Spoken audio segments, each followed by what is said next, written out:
Hello guys, Ikoy here at ngayon namang tutorial natin ay kung paano ayusin ang inyong Netgear router na sira. Ito nga, kung mapapansin nyo, na-break ko siya nung ina-update ko siya sa DDWRT ba yun? Or OpenWRT. Ito nga, nangyari is, di siya nagdiretso at ito, break na siya, hindi siya makapag-detect. Maski restart mo siya, pindutin mo dito, patay sinde, and wala pa din. Hanggang dyan lang talaga siya. Okay? Kailangan nyo para maayos, Ethernet cable at yung mga pinapapa-download kong files sa internet. Unti lang naman siya, mabilis. Gagawa nyo siya mga within 5 minutes. Ganun lang. Ayan. Model pala nung sa akin ay WNDR 4000. Okay? Ngayon, punta tayo sa web browser. At dito sa shadowsoftware.net. Yung link na lang ilagay ko sa video description. And scroll down nyo lang. May makikita kayo sa pinakababa. tftp2.exe. Da-download nyo lang siya. Dahil yung isa naman na isang file pa na kailangan nyo ay yung firmware mismo ng inyong router. Makikita nyo siya sa pinakalikod. And makukuha nyo na yung firmware mismo sa netgear.com. Type nyo lang dito sa enter product name, model, number, ganun lang. Yung link din yan, lagay ko sa video description para madali nyo makita.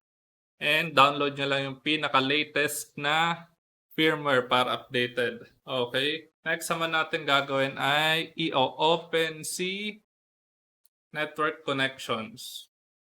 Sa Ethernet settings, go to properties.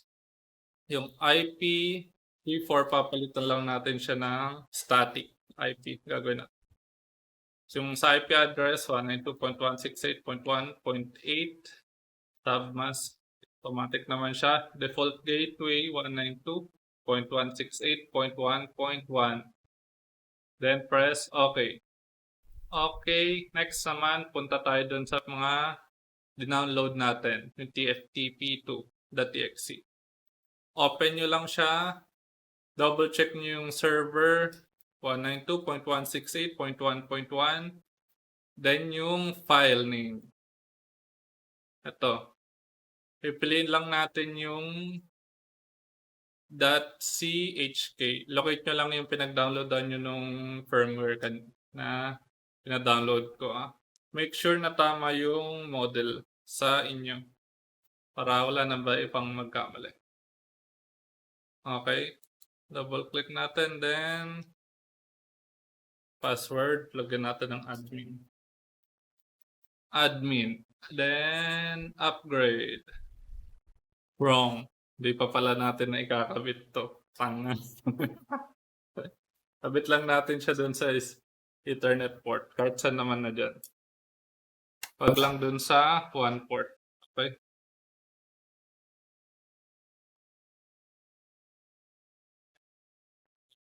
Pindot.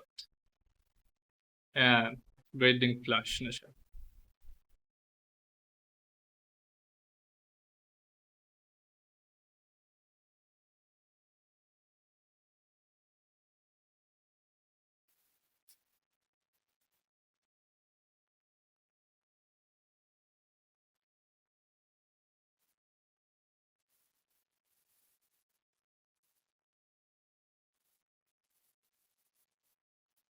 Ayan. Nagpalit na siya ng amber.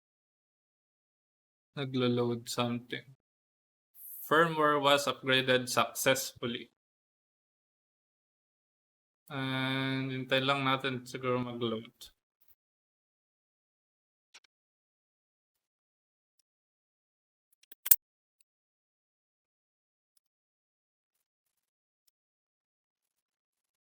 Okay na.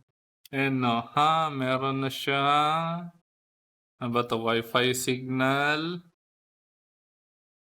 2.4 GHz tsaka 5.0 GHz. And subukan na natin i-reload ulit itong web browser.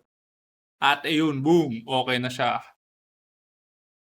Okay na.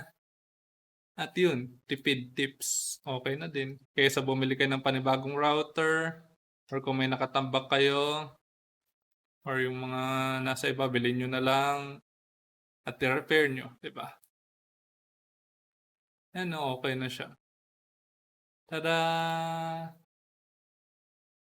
Ah, yun lang. And kung natulungan kayo nito, please share nyo lang and subscribe na din kayo dito sa aking YouTube channel. And unting advertisement nga lang. Ito, kung mayroon kayong modem, gusto nyo i-dala kahit saan at may power bank kayo. Wait lang. May power bank kayo. Ito. USB to 12 volts adapter siya. Yan ako mapapansin nyo. USB to 12 volts adapter. Ang gagamit nyo sa kahit saan yung mga 936 router, B525 MIMO, Black Mamba, ganun.